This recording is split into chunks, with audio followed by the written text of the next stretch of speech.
सुप्रभात बच्चों, हम आपके बीच अभी चर्चा कर रहे थे भारतीय समाज पर वैश्वीकरण का प्रभाव। उसमें मैंने बताया था development of violence environment, danger free society, abolition of wars, development of international good faith, violence in economic development, deformation of living standard. अब हम चर्चा करेंगे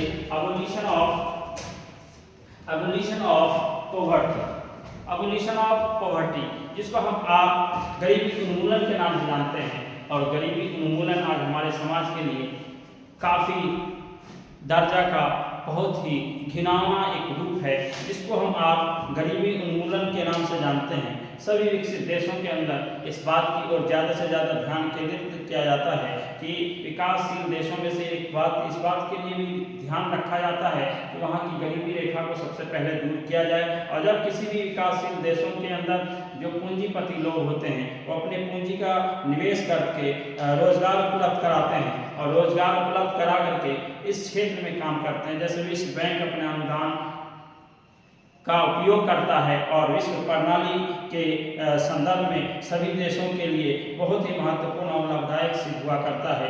इसलिए भारत एक ऐसा देश है जो गरीबी उन्मूलन का प्रयोग करके विश्व बैंक की सहायता करके लोगों की समस्याओं का समाधान कर सकता है। हम आप भी अपने जीवन के स्तर को गरीबी उन्मूलन के माध्यम से लोगों के जीवन स्तर में सुधार कर सकते हैं। और जब तक हम आपके जीवन के अंदर जीवन की समस्याओं का समाधान नहीं होगा, मानव जाति का कल्याण नहीं होगा, मानव जाति के समस्याओं का समाधान भी नहीं हो पाएगा।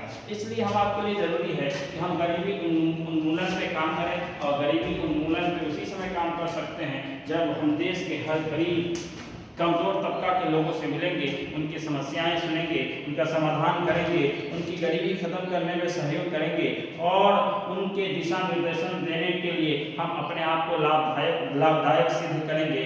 इसलिए भारत गरीबी उन्मूलन के प्रयोग में विश्व बैंक की सहायता से ही सफल हुए हैं। इसलिए गरीबी उन्मूलन को मिटाया जा सकता है और गरीबी उन्मूलन को मिटाने के लिए हम आप सबों का प्रयास सार्थक सिद्ध होगा जब हम छोटे छोटे स्तर से बड़े स्तर पर जाकर के हम गरीबी उन्मूलन के लिए काम करेंगे। नेक्स्ट है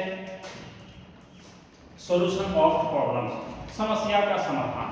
अब आप अक्सर इस बात को भी जानते हैं कि हमारे जीवन हमने से हर व्यक्ति के जीवन में विभिन्न प्रकार की समस्याएं हैं और उन समस्याओं का समाधान हम उसी समय कर सकते हैं जब हम किसी भी व्यक्ति की व्यक्तिगत तौर पर उनकी समस्याओं को सुनेंगे। और जब हम किसी व्यक्ति की व्यक्तिगत तौर पर उनकी समस्याओं को सुनेंगे तभी जाकर के हम उनकी समस्याओं का समाधान कर सकते हैं। जब हम किसी भी व्यक्ति की व्यक्तिगत तौर पर समस्याओं को सुनते हैं और उसका समाधान करते हैं तो समाधान करने के साथ साथ सामने वाले व्यक्ति के मन मस्तिष्क के अंदर ये सकारात्मक प्रभाव दिखाई देता है। और सकारात्मक समाधान उसी समय दिखाई देता है जब हम देश के राजनीतिक, आर्थिक एवं सामाजिक समस्याओं का समाधान करना चाहते हैं और एक ऐसा स्टेज देना चाहते हैं जिस स्टेज से हर व्यक्ति की ये जिम्मेवारी है कि अपने से जुड़े हुए मुद्दे और चुनौतियों और समस्या का समाधान के लिए आगे बढ़ सकें, अपनी समस्याओं के बारे में लोगों तक रख सकें ताकि उनका समाधान उनको कराया जा सके। तो उसके लिए हर एक व्यक्ति को की जिम्मेवारी बनती है, हर एक नागरिक की जिम्मेवारी बनती है एक ऐसा प्लेटफॉर्म क्रिएट किया जाए, एक ऐसा प्लेटफॉर्म दिया जाए जहां हर व्यक्ति को बोलने की आज़ादी हो और हर व्यक्ति जब बोलेगा तो उनकी समस्याओं का समाधान होगा।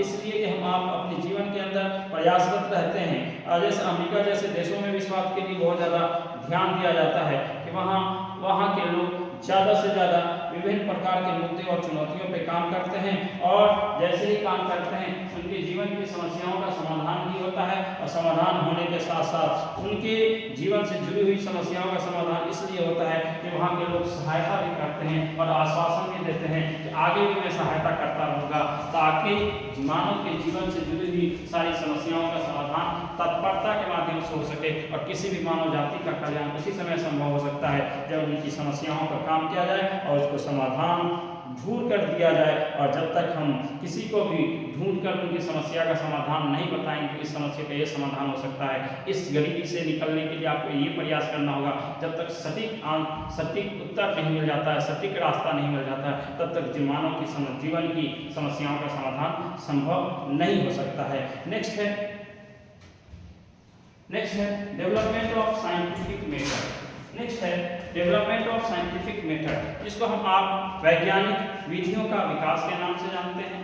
हम आप अपने जीवन के विभिन्न मुद्दे और चुनौतियों के अनुरूप हम इस बात को जानते हैं कि हम आपके जीवन की जो सबसे बड़ी समस्या है वो समस्या ये है कि हम आपके जीवन की सबसे बड़ी समस्या शैक्षिक, सामाजिक, आर्थिक और परंपरागत विचारधाराओं वाली चुनौतियां हैं, जिन चुनौतियों का विभिन्न क्षेत्रों में हम प्रयोग करते हैं। हम आप नवीन वैज्ञानिकों के विचारधाराओं पर जब हम ध्यानपूर्वक इस बात को ध्यान देते हैं तो हम आपको ये पता चलता है कि हम आपके जीवन के अंदर की जो वैश्विक स्तर की जो समस्याएं हैं वो सबसे बड़ी समस्या है, जैसे भारत के अंदर कृषि उत्पादन, या फिर उसको कह सकते हैं अभूतपूर्व वृद्धि एवं शैक्षिक व्यवस्थाओं का शैक्षिक क्षेत्र में नवीन विधियों का विस्तार करना। तो हम कहीं भी किसी भी काम को करते हैं तो उसमें नए इनोवेटिव आइडियाज, नवाचार लाने के लिए ज़रूरी होता है कि हम आप अपने जीवन के अंदर वैश्वीकरण के प्रभाव को प्रभावपूर्ण तरीके से लागू करने के लिए हम आपके जीवन के अंदर प्रत्यक्ष या अप्रत्यक्ष रूप से अगर लाभ देना चाहते हैं तो हम आपके लिए ज़रूरी है भारत की जनता के साथ साथ हम उनके साथ विश्व स्तर पे वर्तमान में जैसे भारत की जो स्थिति है वो स्थिति को इस बात को जोड़ना है कि लोगों के बीच जागरूकता अभियान चलाना है शिक्षा के संदर्भ में। और जब लोग शिक्षित होकर के जब आगे आएंगे, अग्रणी श्रेणी में आने का प्रयास करेंगे तो लोगों के बीच से बेरोजगारी खत्म होगी, और जैसे ही लोगों के बीच से बेरोजगारी खत्म होगी वैसे ही हम आपके जीवन से जुड़ी हुई विभिन्न प्रकार की समस्याओं का समाधान होगा और हमारा देश अग्रणी श्रेणी में आने का प्रयास करेगा और अपने जीवन की समस्याओं से समाधान के लिए आगे आएगा। नेक्स्ट है 11 पॉइंट है डेवलपमेंट ऑफ इंफॉर्मेशन टेक्नोलॉजी के हम आप सूचना तकनीक का विकास। हम आप इस बात को भली भांति जानते हैं कि हमारे देश के अंदर सूचना तकनीकी का विकास उसी समय संभव हो सकता है जब हम सूचना इकट्ठा करते हैं। और सूचना इकट्ठा हम आप कब करते हैं? जब सूचना तकनीकी के क्षेत्र में हम आप काम करते हैं। और सूचना तकनीकी के क्षेत्र में हम आप उसी समय काम करते हैं जब सूचनाओं का आदान प्रदान सही दिशा में मिल पाता है। और सही दिशा में सूचना उसी समय मिल पाती है जब हम सही दिशा में सूचना को इकट्ठा करते हैं। और सही दिशा में सूचना को हम उसी समय इकट्ठा कर सकते हैं जब हम आपके जीवन के अंदर तकनीकी ज्ञान है, सूचनाओं का आदान प्रदान करने का ज्ञान है। और हम आपके पास जब तकनीकी नॉलेज या तकनीकी ज्ञान आ जाता है तो उस क्षेत्र में हम आप क्या करते हैं, हम तकनीकी का आदान प्रदान करने लगते हैं, खुद की समस्या का समाधान करते हैं, लोगों की समस्या के समाधान के लिए तकनीकी क्षेत्र में आगे लाते हैं। इसलिए हमें सूचना इकट्ठा करने की जरूरत है और तकनीकी क्षेत्र में आगे आने की जरूरत है ताकि तकनीक के माध्यम से हम खुद की भी समस्या का समाधान करें और तकनीकी क्षेत्र में लोगों को आगे आने में सहयोग करें। तभी जाकर के लोगों की समस्या उसका समाधान संभव हो सकता है। इसलिए हम आपके जीवन की जो विभिन्न प्रकार की समस्याएं हैं वो समस्याएं उस वक्त तक हैं जब तक हम समाधान के लिए प्रयासरत नहीं हैं। इसलिए हम आपको अपने जीवन के अंदर विभिन्न प्रकार की समस्याओं का समाधान के लिए अनावरत प्रयास करने की आवश्यकता है। नेक्स्ट है और लास्ट पॉइंट है development of human welfare spirit, मानव कल्याण के लिए मानव कल्याण का विकास या मानव कल्याण की भावनाओं का विकास। हम आप अपने जीवन शैली का निर्माण मानव कल्याण के भावनाओं के विकास के संदर्भ में ही कर सकते हैं कि हम आपके जीवन के अंदर जो है, हम आपके आसपास जो है, हम आपके विचारधारा जो है एक दूसरे से अलग है। इसलिए कि इंडिविजुअल डिफरेंस है, व्यक्तिगत विभिन्नताएं हैं। और जब एक मानव जाति से दूसरे मानव जाति के अंदर एक इंसान से दूसरे इंसान के अंदर जो विभिन्नताएं हैं तो उन विभिन्नताओं के माध्यम से विचारधाराएं अलग हो सकती हैं। उस माध्यम से हम मानव का कल्याण की भावना अगर हम आपके पास है कि हम मानव जाति का कल्याण करेंगे तो उसके लिए हम आपको वैश्वीकरण के प्रभाव को देश के विभिन्न स्तर पर स्तरीकरण करने की आवश्यकता होगी। हम राज्य स्तर पे या केंद्र स्तर पे इस काम को मानव जाति के या मानव अधिकार के संगठनों के द्वारा ही संभव कर सकते हैं। इसलिए कि हम आपकी जो समस्याएं हैं वो मूलभूत समस्याएं इस बात पर निर्भर करती है कि हम आप किन समस्याओं का समाधान कैसे करते हैं।